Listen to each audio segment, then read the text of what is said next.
খিদে পায় তখন আমার প্রচুর লোভ হয়ে যায়, গোটা গোটা আম খাবো, ভীষণ favourite. Hello everyone, good morning. কেমন আছো তোমরা? আশা করি খুব ভালো আছো, কিন্তু গরমে একদম আমি ভালো নেই। তোমাদের ওখানে গরম পড়েছে কেমন অবশ্যই জানিও। আমাদের এখানে এত প্রচণ্ড গরম পড়েছে, রাতে করে ঘুমানো যাচ্ছে না। কালকে কতক্ষণ জেগে আছি, প্রায় ধরো 2-2-2:30 পর্যন্ত জেগে আছি, ঘুম আসছেই না। লাস্টে কি করলাম, গামছা মুড়ে দিয়ে মানে গামছা ভিজিয়ে চোখের ওপরে দিয়ে তারপরে শুয়েছি, না হলে ঘুম আসছিলই না।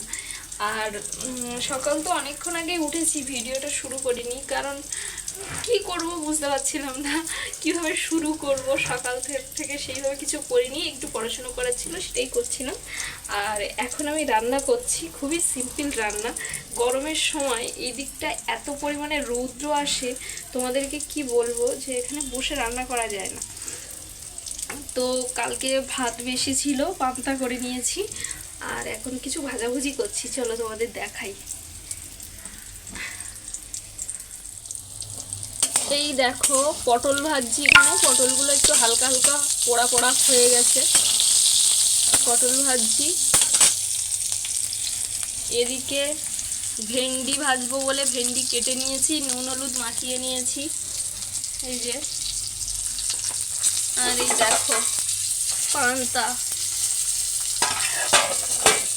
তো বুঝলে তো, এই হচ্ছে খাওয়া দাওয়া, একদম সিম্পল। পান্তা, পটল ভাজা, ভেন্ডি ভাজা, এই হবে আজকে।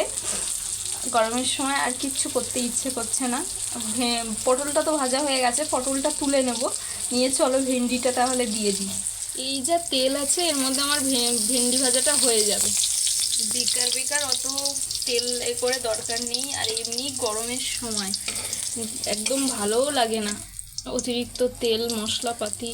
কি বলো তো, একটু মানে মাছ হলে একটু উচ্ছে আলু দিয়ে ঝোল করে খেতে খুব ভালো লাগে, কিন্তু আর কি বলবো, ফ্রিজটা না আসলে মাছ এনে ওই ভেজে রাখতে আমার আর ভালোও লাগে না। ভেন্ডিটা দিয়ে দিলাম, এই কেটে রাখলে, এইভাবে কেটে ধুয়েছি তো লালা লালা হয়ে গেছে একদম।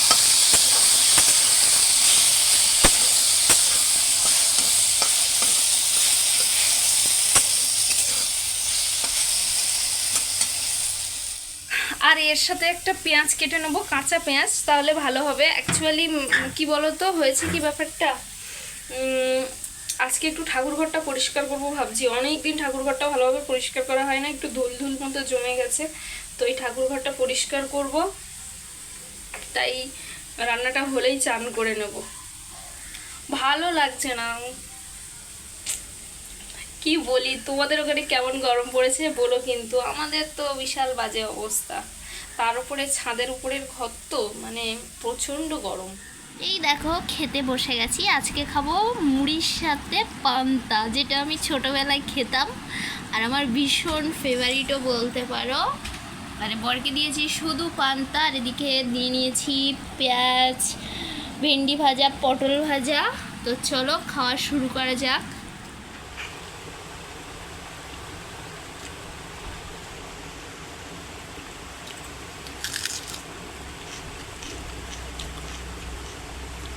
এই গরমে পান্তা, পেঁয়াজ, শান্তি। চলো তাহলে খেয়ে নিই। দেখো তোমরা দেখলে তখন আম কিনেছি, কিনে দুপুরবেলা তো ওই খাওয়া দাওয়া করেছি। পান্তা, খুব খিদে পেয়ে গেছে, মানে কি বলবো, এত খিদে পেয়েছে। বাড়িতে এসে আগে ভাত বসিয়ে দিয়েছি, মাছ কিনতে গেলাম, মাছ পেলাম না। মানে এই দুদিন ধরে আমাদের এখানে মাছ মানে বসছেই না ঠিকঠাকভাবে। ছিল ওই কাতলা মাছ ছিল, তারপরে এটা সেটা মাছ, যেগুলো হচ্ছে সাথে সাথে না খেলে ভালো লাগবে না, ওই ভেজে রাখলে খাওয়া যাবে না, তাই আর নিয়ে আসা হয়নি। তাই আসার পথে ডিম কিনে এনেছিলাম, তাই আলু সেদ্ধ, ভেন্ডি সেদ্ধ আর ডিম সেদ্ধ দিয়ে ভাত দিয়েছি। ভাতে ভাত করেছি, ভাত দিয়েছি বলছি, ভাতে ভাত দিয়েছি। তো এবার খাবো। আমি গা ধুয়ে বসেছি, তো ভাত বেড়ে আস্তে আস্তে আবার ঘাম ঝরছে, এত পরিমাণে গরম, মানে তোমাদেরকে কি বলবো। তো চলো তোমাদেরকে একবার দেখিয়ে নিই কি কি ব্যাপার স্যাপার আছে এখানে। যে ভাত, তার সাথে ডিম সেদ্ধ, 3টে ডিম আর এই ছুরি কিসের জন্য আমি পরে বলছি। আর এদিকে দেখো, এদিকে এই যে মাখাটা সব নিয়ে এসেছি, পেঁয়াজ কুচি, লঙ্কা, নুন তেল দিয়ে সব নিয়ে এসেছি। আর এদিকে আম কেটে নিয়েছি, 5টা আম হয়েছে 1 কিলো, 3টে আম আজকে কেটে নিয়েছি আর কি অলরেডি। তোমরা তখন দেখলে যে 3টে ডিম অ্যাকচুয়ালি আমার এত খিদে পেয়েছে, আমার যখন খিদে পায় তখন আমার প্রচুর লোভ হয়ে যায়।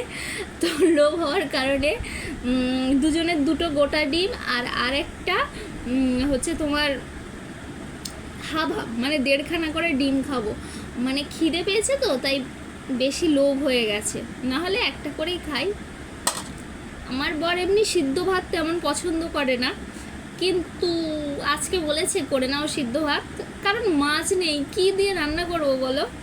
তো এই হচ্ছে ব্যাপার। আর আমটা খাবো, গোটা আম খাবো, ভীষণ ফেভারিট। এই বছরের প্রথম পাকা আম কিনলাম, তো এটা জমিয়ে খাওয়া দাওয়া হবে। আশা করি খুব সুন্দর মিষ্টিও হবে। 60 টাকা করে নিয়েছে। চলো তাহলে মাখাটা মেখে নিই। এই যে মাখাটা মাখবো, মেখে হচ্ছে খাবো।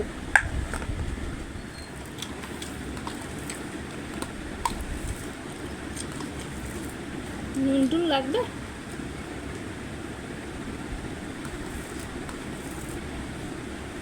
আমি আবার খুশি হয়ে যাবো। 100 টাকা পাঠিয়েছে, আমি ভাবছি 5820 টাকা কোথা থেকে ঢুকলো আমার কাছে।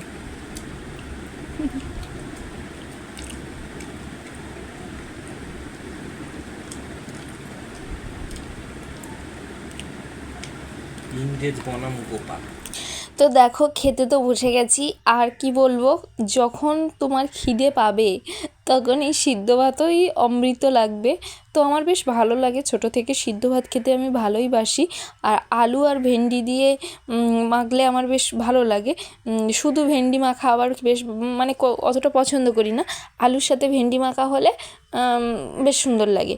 আর এখন তো আলুর দাম কি বেড়েছে কি বলবো, হয়তো গরম পড়েছে, পচে যাচ্ছে, সেই কারণে হয়তো আলুর দাম বেড়েছে।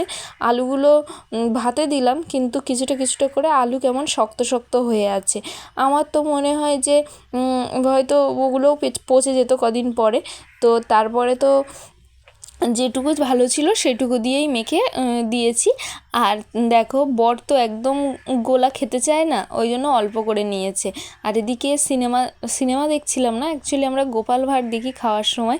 তো গোপাল ভাঁড় দেখতেই আর কি খাচ্ছিলাম। তোমরা কে আমার মতো এরকম গোপাল ভাঁড় দেখতে খাও অবশ্যই কিন্তু কমেন্টে জানিও। আর এদিকে খাওয়া দাওয়া শেষ, এবার খাবো গোটা আম খেতে তো প্রচণ্ড ভালোবাসি। আর আমটা যদি হয় এরকম মিষ্টি, কিন্তু এখন কি বলো তো, বাজারে যেমন আম দেখছি সে প্রায় দেখি শুকনো টাইপস। অ্যাকচুয়ালি গাছের আম খেয়ে অভ্যাস, তো কেনা আম খেতে অতটা ভালোও লাগে না, পোষায়ও না। একটা সময় আমাদের বাড়িতে প্রচুর আম গাছ ছিল, সেই আম খেয়ে কেনা আম যে কেমন টেস্ট হয় আমরা জানতামই না। তো আমগুলো ভালো মিষ্টি ছিল, কিন্তু কেমন যেন একটা ওই শুকনো ভাব, আঠা গন্ধ এরকম টাইপের। যাই হোক, আমি তো শুধু আম খাচ্ছিলাম, আর ও ভাত দিয়ে আম খাচ্ছিল, গোলা বেশি খায়নি বলে। তাই দিয়েছিলাম বলে আমার পাতে আমাকে বকা দিয়ে আবার আমটা তুলে দিল। তো সেই জন্যই আমি ওরকম মুখ ভেঙাচ্ছিলাম, তোমরা খারাপ কিছু ভেবো না। আর আজকের ভিডিওটা এই পর্যন্তই। তোমাদের যদি ভালো লাগে প্লিজ একটা লাইক করে কমেন্ট করে দিও, আর এইভাবেই আমার পাশে থেকো। চলো বাই।